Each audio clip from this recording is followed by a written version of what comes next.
গ্রামীণ পরিবেশে কিভাবে মুড়ি ভাজা হয় সেটাই আজকে আপনাদের সাথে শেয়ার করব। আশা করি ধৈর্য সহকারে আমার ভিডিওটি দেখবেন। আসসালামু আলাইকুম, মুক্তি ভিলেজ ব্লগে সবাইকে স্বাগতম। আশা করি সবাই ভালো আছেন। আলহামদুলিল্লাহ, আল্লাহর রহমতে আমিও ভালো আছি। গ্রামের প্রায় সবাই এভাবে মুড়ি ভেজে খায়, তবে এখনকার এই মুড়ি ভাজাটা দেখা যায় না। তবে আমাদের বাড়িতে আমার মা, চাচি, দাদি মিলে মুড়ি ভেজেই খায়, কিনে খাওয়া হয় না আর কি। তাই সকালে আমার মামাকে ফোন দিয়েছে আজকে মুড়ি ভাজবে আমাকে যাওয়ার জন্য। আমি এর আগে অন্য কোনো ভিডিওতে বলেছিলাম যে আমার বাড়ি হয়েছে শ্বশুর বাড়ির কাছেই 5 মিনিটের রাস্তা। তাই আমি সকালে নাস্তা করে আমি বাড়ির উদ্দেশ্যে রওনা দিলাম। বাড়িতে এসে দেখি যে তারা মুড়ি ভাজার কাজ শুরু করে দিছে। আমার কাকিমা খোলাতে চাল দিতেছে। প্রথমে 1 মগ কি 2 মগ করে চাল দিয়ে দিতে হবে, কিছুক্ষণ ভাজতে হবে, মানে ভালো করে নাড়াচাড়া দিতে হবে যাতে পাতিলে লেগে না যায়। অবশ্যই মাটির পাতিল ব্যবহার করতে হবে এই মুড়ি ভাজার জন্য। 2 চুলা লাগবে, 1 চুলাতে চাল ভাজা হবে আর চুলাতে বালু দিতে হবে। এদিকে চালও ভাজতে হবে, ওদিকে বালুর জন্য জালও দিতে হবে। বালুগুলো অবশ্য অনেক গরম হতে হবে, কারণ গরম না হলে তো চালগুলো যে মুড়ি ফুটবে, খই ফুটবে, অনেক গরম হতে হবে। এজন্য জালও দিতে হবে ভালো করে।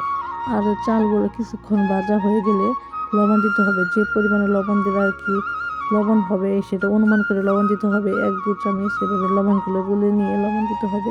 এদিকে বালু দিয়ে দিছে, বালু নাড়া দিতে হবে ভালোভাবে, না হলে আবার বেশি গরম হয়ে যাবে। একটু পর পর চেক দিতে হবে যে বালু হয়েছে কিনা।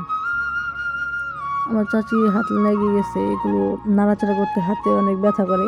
এজন্য আমি একটু বসলাম যে আমি একটু করি, যেহেতু করা হয় না। আমাকে ফোন দিয়ে আনছে এই মুড়ি ভাজার জন্য, আমিও টুকটাক পারি এগুলো।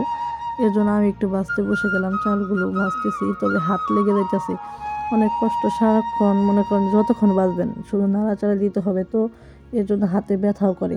আমি বললাম আমার চাচিকে কীভাবে করেন, আমি তো এগুলো পারতেছি না। 3-4 মিনিটের মতো জাল দেওয়ার পরে আমার হাত লেগে গেছে। এরপর আমার চাচিকে বসাই দিলাম। এবার বললাম যে আমি বালুর ওখানে যাই। আর বালুগুলো দেখেন ঢেকে রাখতে হবে যাতে বাতাস না ঢুকে আর বাতাস ওখান থেকে নাও বের হয়। তাই তাড়াতাড়ি বালুটা গরম হয়ে যাবে। কোনো কিছুতে ঢেকে রাখতে বেশি ভালো হবে। আমি এবার উঠে যাব, উঠে গিয়ে এবার বালুর ওখানে গেলাম। এবার বালু নাড়াচাড়া দিয়ে দেখি বালু হয়েছে কিনা। অবশ্যই বালুটা অনেক গরম হতে হবে, কারণ গরম না হলে তো চাল দেওয়ার সাথে সাথে যে মুড়ি ফুটবে সেই পরিমাণ গরম রাখতে হবে। এটা শোলা দিয়ে দেখলে দেখা যাবে, শোলাতে যখন আগুন ধরে যাবে বালুতে নাড়াচাড়া দিলে তখন বুঝতে হবে হয়তো বালুটা হয়ে গেছে। আমিও দেখতেছিলাম, তা দেখি হয় নাই, এর জন্য আবার ঢেকে দিছি। ঢেকে দেওয়ার পরে আমার কাকি তো এদিকে চাল ভাজতেছে, দেখেন চালগুলো প্রায় ফুটে যেতেছে। এই যে একটু পরে দিয়ে দেওয়া হবে, কারণ চাল লাল হয়ে গেছে, একটু একটু করে মুড়ি ফোটা শুরু করে গেছে। ওদিকে বালু বালু হয়ে গেছে, এইদিকে চালও হয়ে গেছে। এবার বালুর পাতিটা নামিয়ে চাল দিয়ে দিতে হবে।